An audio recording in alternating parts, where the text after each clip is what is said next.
Hey there, Jeff Manchester, Manchester Music. Welcome. Now, I'm not in my space normally. I'm in a different space, and I will talk about that in a future video. What I want to focus on in this video is a continuation in a series that we started off with called Why is Everybody in Love with X plugin? The first video I did in the series was about the FabFilter Pro Q3. You can check that out. I'll leave a link to it.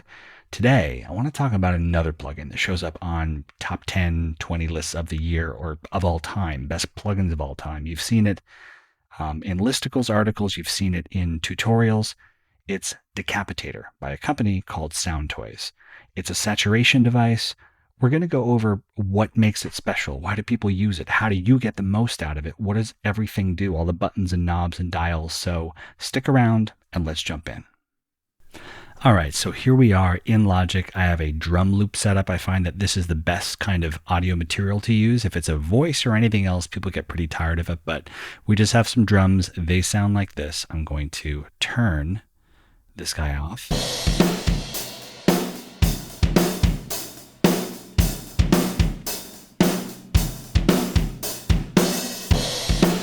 As clean a loop as I could manage, guys. So this is Decapitator. It's pretty simple, very skeuomorphic. It looks like something that exists in the real world. That's because they've adopted some of the knobs and things like that, but it's actually very much its own design. And what it really represents, I think, is a hybrid of classic pre's kind of lined up here on the bottom. We'll go over the styles in a minute, but this is what it is. It's got a little VU meter. It's got, knobs and dials and stuff like that. It's meant to make you feel like you're using a piece of rack mounted gear, except you're in your digital audio workstation. So again, I said this was a saturation tool, and you guys can hear some of the stuff that it's doing, but I also love to visualize the changes tonally that a piece of gear imparts on, a sonic artifact, a drum loop, anything else. So that's why I have insight here. It's going to be a really good way for us to, confirm visually the things that we're hearing with our ears. And you'll see what I mean more about that in a minute. But first off, let's just talk about what is happening in Decapitator. As far as I know, it cannot get any bigger or smaller. This is kind of its size.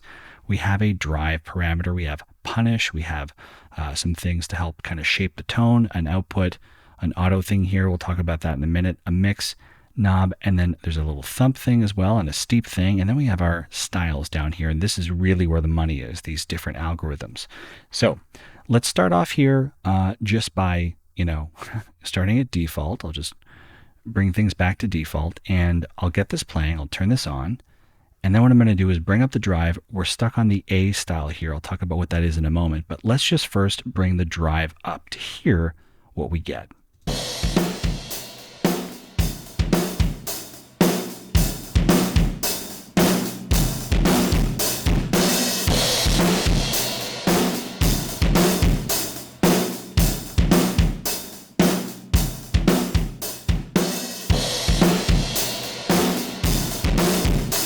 So obviously we are adding a lot of crunch, a lot of saturation to the point where things are kind of distorting and pulling themselves apart. Technically in audio, anytime you change an audio signal, you're distorting it. But here we really mean it. You're adding distortion, saturation. It sounds like you're turning up the overdrive on a guitar. And that's because we have here this drive parameter. And what this is going to do is push the signal deeper into Decapitator. And the more the signal is pushed, well, the more it distorts. And drive is also kind of a gain thing. So that's why, if you noticed, when I bring the drive up, the output goes down all the way to 24 decibels. So it is scaling this automatically. That's what this auto thing is doing right here, to make sure that we don't kind of blow things out and we get a nice kind of reciprocal volume and saturation, volume decrease, saturation increase. Of course, we can unlink those guys, so that when I turn this up, we just stay here at 0 decibels, closer to the kind of loudest level, but it's going to get pretty loud pretty quick. So have a listen. I've disabled auto, so now it's not going to scale, and I'll bring the drive back up.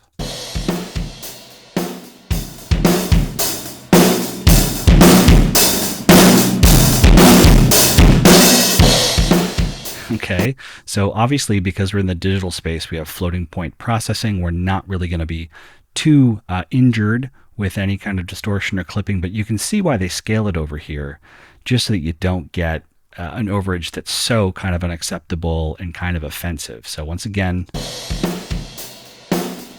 scales really nicely. Now, this kind of effect is very pronounced for a couple of reasons. We can do the best we can to control the output here. It's on auto, but we also have this mix parameter, which is kind of like a parallel processor. It's how much of the mixed signal we want to blend in with the dry. In this case, we have it all the way to wet. So what we could do, if we wanted to be kind of careful, is bring up the drive here, but keep the mix at around 12 o'clock or midnight, sometimes they say, at the top of this dial, so that we have a nice blend of dry and wet signals and it's not too kind of distorted and saturated. So let's listen to that. I'll do the same thing, keep the mix at midnight and bring the drive up and leave the auto on so we're still scaling.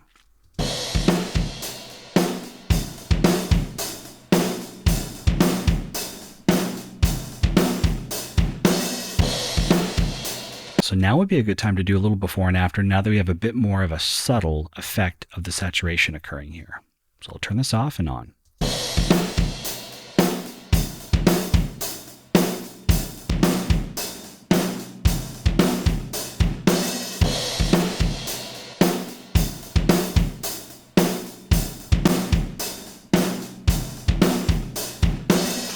So that's a nice way to be a bit more conservative with the effect. You know what? If you want to distort it to crap, go ahead and do that. But the mix parameter here is a nice kind of safety to make sure that you're getting the best of both worlds. Now, I want to talk more about some of the other things that we have around here before we get into the styles, which is where the kind of money is. Like I said earlier, we have a thump kind of dial switch. When I turn this on, I think it adds a bit of a boost on the low end. The manual didn't say exactly where in the spectra things are going to be boosted, but I'm going to guess, and we can again do more than guess. We can kind of check the spectrogram out, that we're probably around 60 hertz or 70 hertz, a bit of a bump there. Now you have to be careful because some of these styles, these algorithms, these pieces of gear they've modeled things after and put into these various buttons here impart their own kind of low-end boost. So you don't want to double things up and have things get really muddy. But I just want to let you know, Thump is just that, a bit of a kind of gut punch here with a bit of low-end information boosted. Now low cut, I mean, it's a low cut. You're basically doing what's called a high pass. You're allowing the highs to pass with that low cut. So as I bring this from 20 to 1K, have a listen. Let's go back and bring this over here. That sounds probably a little better.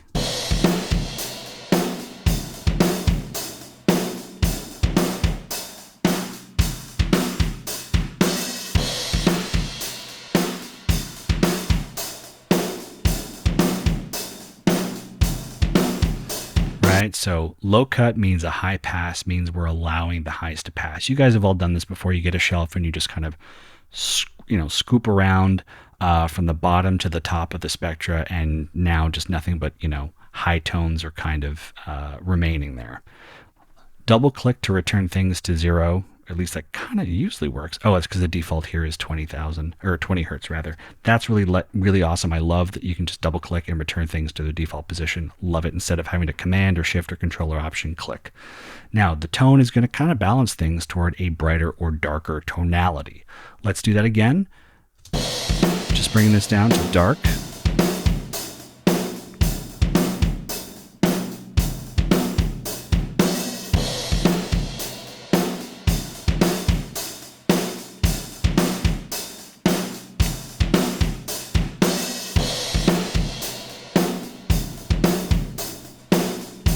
So I should mention that the low cut acts as though you have a filter, some kind of, frequency tool, EQ tool before Decapitator, even exists. So you're basically telling how much of the signal you want to go into Decapitator. The high cut, which we'll talk about now, is not acting that way. The high cut is taking into account the saturation, but what you're going to be able to do is make the saturation a little bit warmer by not allowing the highs, the saturated highs, to be kind of as pronounced. At least that's kind of how I understand it. So it is factoring in, you're kind of scooping out as though there's an EQ kind of after the Decapitator here that's affecting the saturated high frequency signal. So let's have a listen to what that sounds like. I'll start at the default here and go all the way to 1 kilohertz. So we'll start at 20 and go down. This is a bit like a low pass, allowing the lows to pass. But because it's built into Decapitator, it's not quite that simple. But let's just listen to it.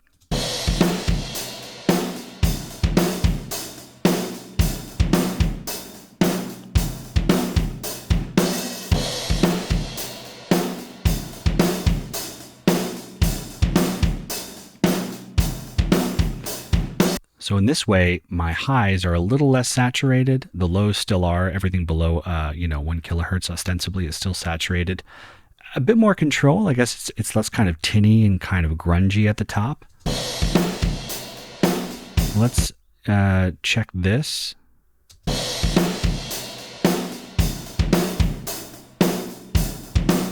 So what I'm imagining here as I visualize this is a much steeper kind of filter shape that is, restricting saturation from the highs. That's kind of what I think about. It sounds much more kind of aggressive than when I have it kind of down over here.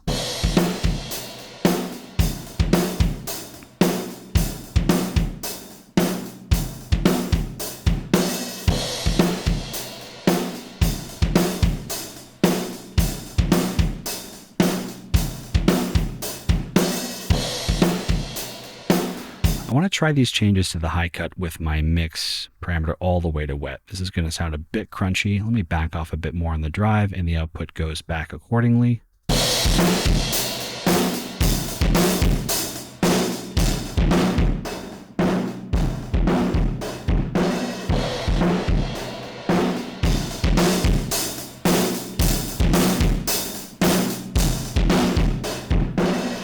And just because we're hanging out here, let me bring steep up.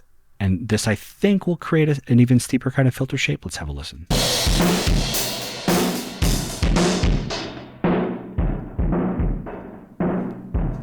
I mean, you can even see it here. I'm going to pause Insight. You can see how in real time, how we basically prevented high frequency information from entering into the signal here, at least visually. So we really scooped out the highs using, from this fully saturated signal. So this is pretty dramatic. Maybe this is going to make it sound a bit more kind of limited and vintage in sound. I'm not really sure. I don't play too much with the high cut, but if you wanted to visualize it, that's what's happening right there. And of course we have the mix at 100% wet. So we really get the kind of pronounced scooping out of the highs, that high cut there, or that low pass. Let me bring this back. Now there's a couple more things I want to talk about before we go into the styles, and that's this punish knob. So knob, it's a button. This sounds kind of cool, but it's actually just adding about 20 decibels of gain. That's all it's doing. So if you had this all the way on wet, and you hit it, it's going to sound like you just turned things up cleanly about 20 decibels. So let's have a listen to that.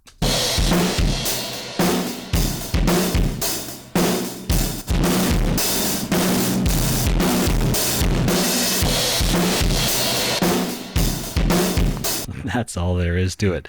If we bring the mix back a little bit more, it's not going to sound so kind of crunchy and crispy, but let's have a listen here.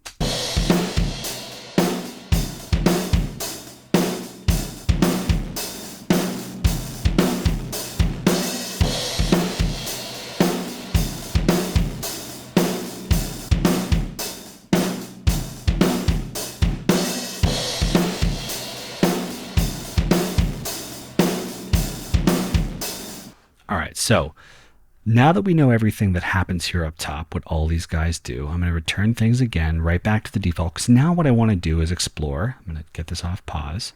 I want to explore all the different algorithms. So what these letters represent are different pieces of gear that the Soundtoys team have kind of discombobulated, disassembled, and then kind of sampled and modeled so that they can kind of fit them into these various, algorithms here so that you can play with things.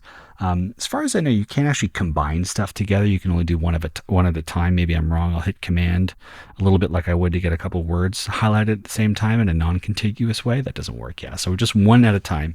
But I guess you could have a couple of decapitators and then, blend things together by yourself. In fact, they do have a great rack where you can just add a whole bunch of different things. I don't know if you can add 2 instances of the same decapitator plugin. Maybe you can, maybe you can't. But if you wanted to get around it, you could do that. But anyway, let's start with A.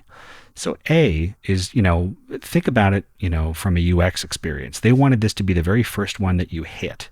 This is like you're going to demo it, you want to listen to it. So they wanted to make sure this one was really good. And I see a lot of people kind of sticking with A.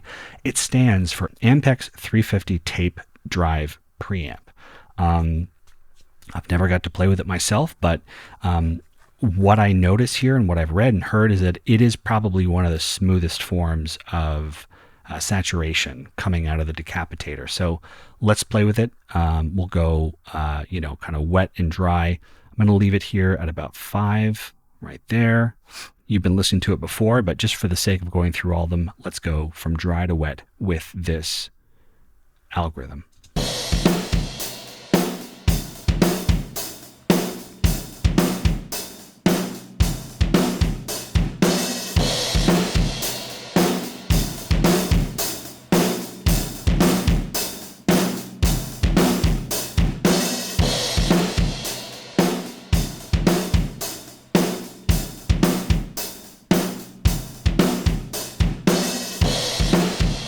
So to my ears, it is smooth. I mean, I would never really bring it here all the way to wet.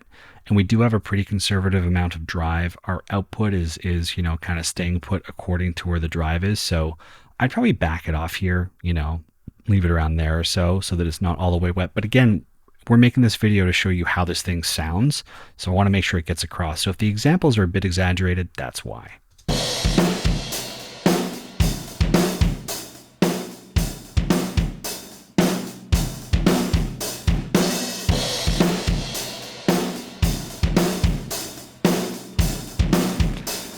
All right, so the next one that we have here is E.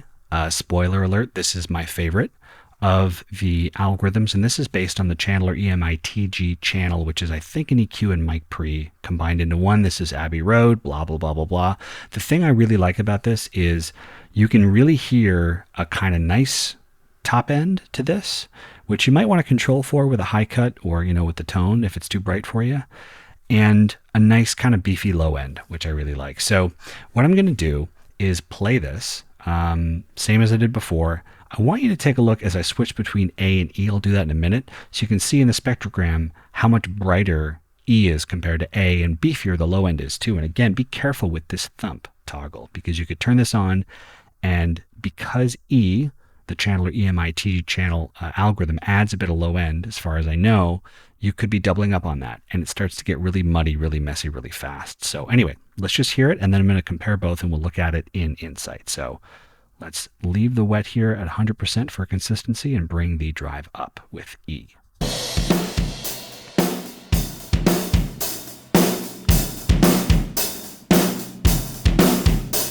Now, I haven't gone too far up the drive dial here, but already things really open up. Sorry to, cut in, because I know you guys are listening, but I just, right away, instant tone, that's what I like. I'm going to shut up and do it again.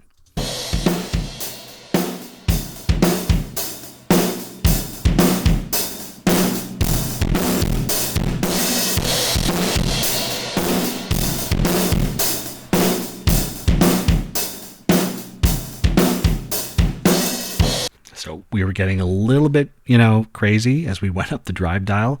So what I'm going to do, just so I can get some of the expressiveness of this algorithm out, is just back off a little bit on the mix, maybe 12, so we don't get too much distortion. But again, maybe that's what you want. But I'm going to back it off so that I can really crank the drive without getting into too much trouble.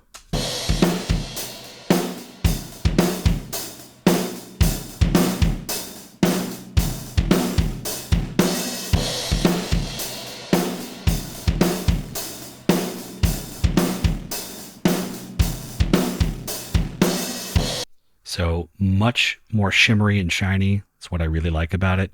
What I'm going to do is bring the wet up a little bit more, leave it around there, and I'm going to toggle between the A and E here. So you can see, I'll show you how I'm going to do that in a minute, and hear the difference.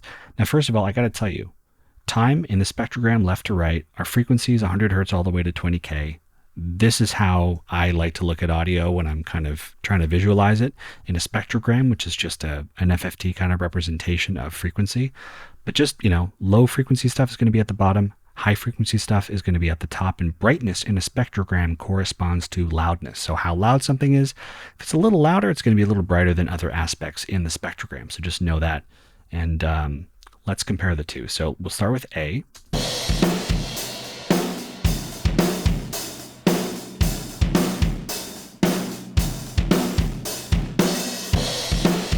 Okay, so we see some activity on the bottom. Those are our kicks. And then we have our kind of mid-range stuff here, upper mids, and our kind of nice, the cymbals and stuff at the very top here. So I'm going to reset this. I'm I'm going to play it again, and then I'm going to switch between the two A and E. So we'll start with A for a couple seconds and then go to E, and we'll compare them in the spectrogram.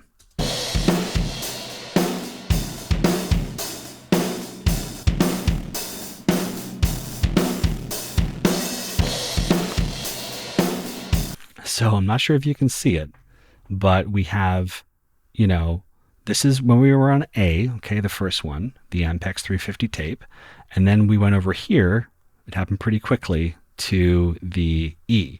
So a little bit brighter, a little bit more information on the top. You see we have a little bit more kind of gray up here, and here we get more solidness kind of filled out. That's because stuff from 10K and up is getting, accentuated and filled in. So again, our treetops at the very top here are a bit more solid compared to these guys. You see you have these kind of holes here, and that's because not as much information is being excited and then kind of represented up there. I just like to, I know it's kind of nerdy, I like to kind of see how everything's coming together over here. So let me actually back off a little bit more. I'll bring this to 12 o'clock so we don't get so much distortion. And I'll leave the drive where it is, and let's do another little before and after here. Starting with A.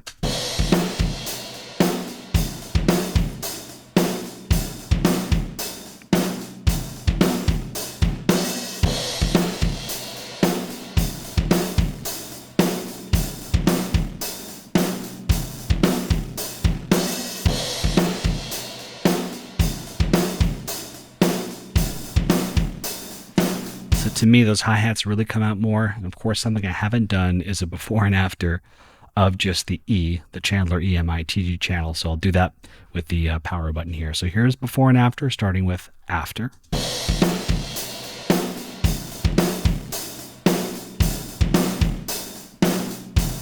And before.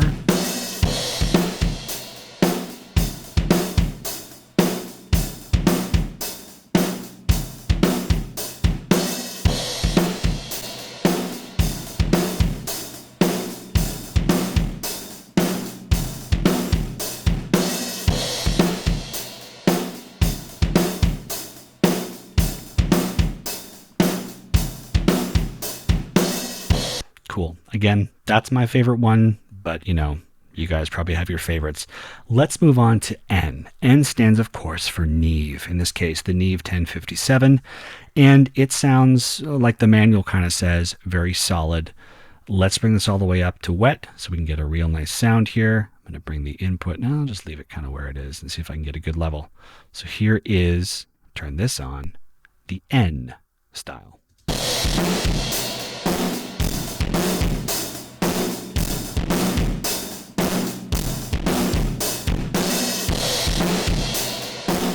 All right, let me back off a little bit on this guy.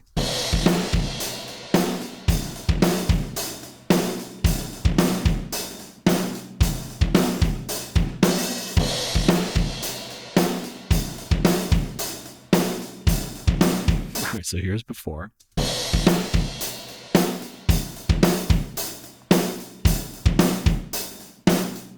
And here's after.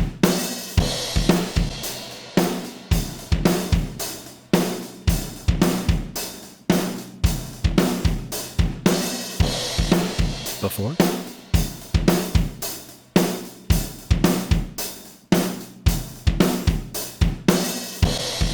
And after. If you can't hear me, or if this isn't obvious enough, just wait for the little VU meter to start kind of bopping its head and moshing. Let's go to the last two, which are both from the acclaimed Thermionic Culture Vulture distortion device.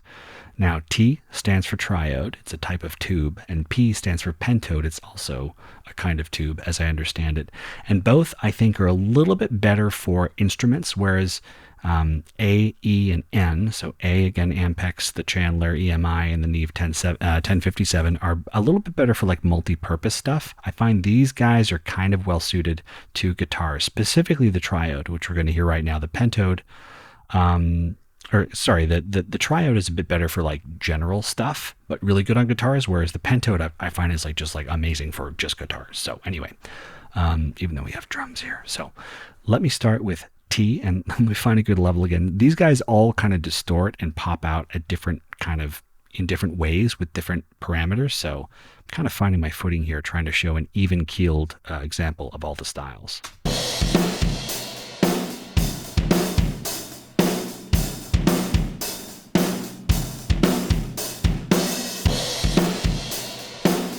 That sounds pretty good. Let's do some before and afters. Here's before.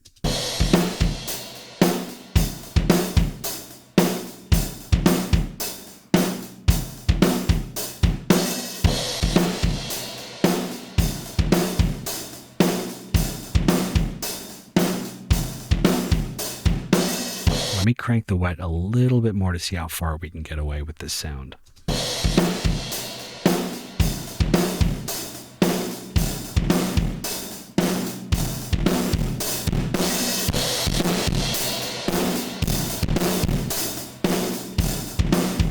Pretty gnarly.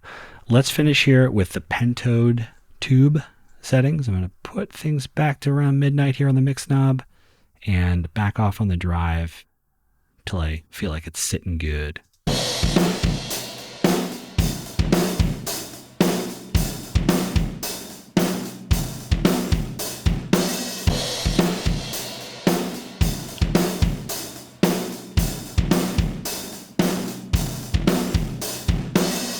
Really nice and kind of just boxy in a good way. So before and after, here's before.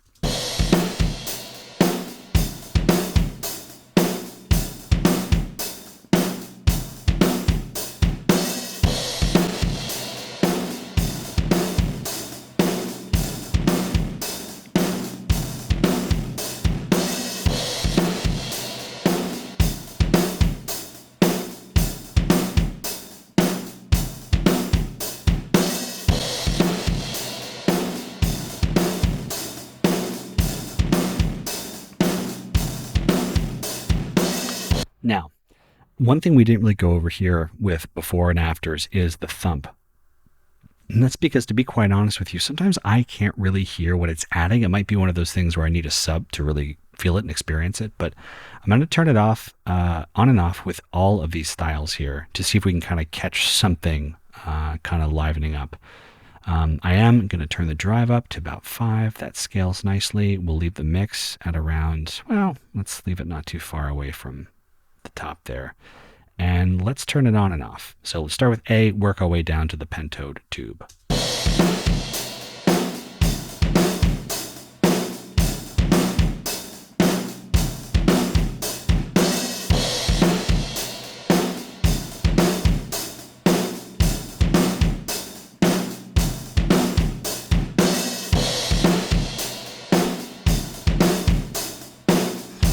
So I'm definitely hearing a bit more of a thud on the kick when I turn the thump up. So I feel like it's coming through, actually, on the Ampex 350. Let's try it on the E. Start with it off and then turn it back on.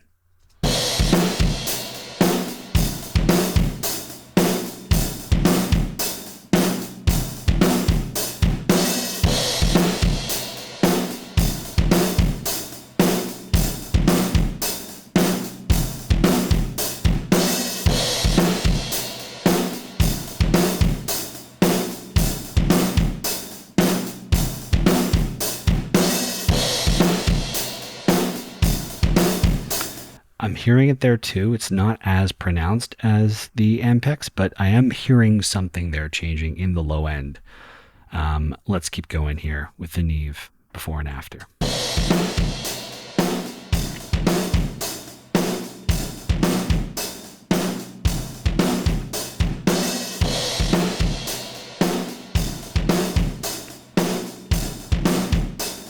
Let's keep going with the triode.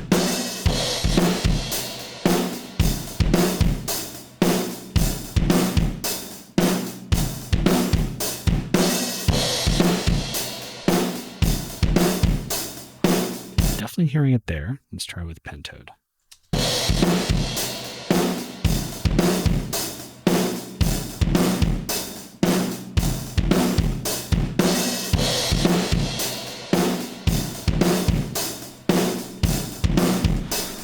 If anything, it's not so much sub I'm hearing, it's a kind of fullness, if that makes sense. I'm not really sure if that makes sense at all, and it'd be hilarious if Soundtoys was like, yeah, actually that doesn't do anything because you have this thing turned off. and then my entire credibility is undermined. Anyway, there's also a whole bunch of really amazing presets. And I mentioned this earlier, this can be on a master bus, it can be on drums, guitar, whatever. You see they've thought of that with a whole bunch of really great different presets for you. So why don't we actually go through some of those right now and see, now that we know what these styles do, which ones light up and contribute to the sound. So let's start with drums. Let's do Lo-Fi Kit. There we go. Now I just want to make sure it doesn't kind of keep what I put here. Did that just happen to work out that the Pentode was the style on that one? Okay, yeah, it did. So, all right, let's start with the Lo-Fi Kit.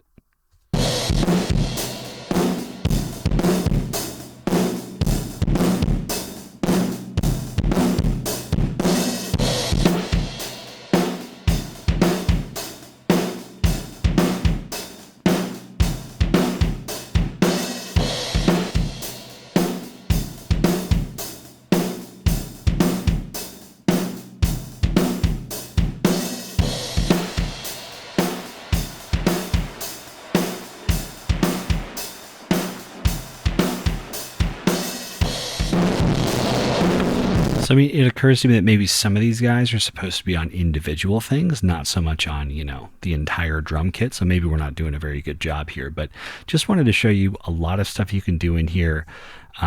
Very easy plugin to use. It's kind of cheeky and fun that it's called the Decapitator. It's not subtle. It's like going to take your head off. Attitude for a VU meter. Punish. Like, it's clearly designed to encourage you to have fun and jump in and just play with it. I think maybe that's part of why this thing is, in everyone's session, from, I don't know, beat makers to, guitar guys like, I'm trying to think here, CLA to, Tony Maseratis and the like. So anyway, let's end it here. All right. Thank you so much for watching. Do you have questions? Do you have strong opinions about this plugin? Do you have it? Do you not have it? Do you not want it? Do you want it now? I want to know. Let me know in the comments. As always, thanks for stopping by, and see you in the next one.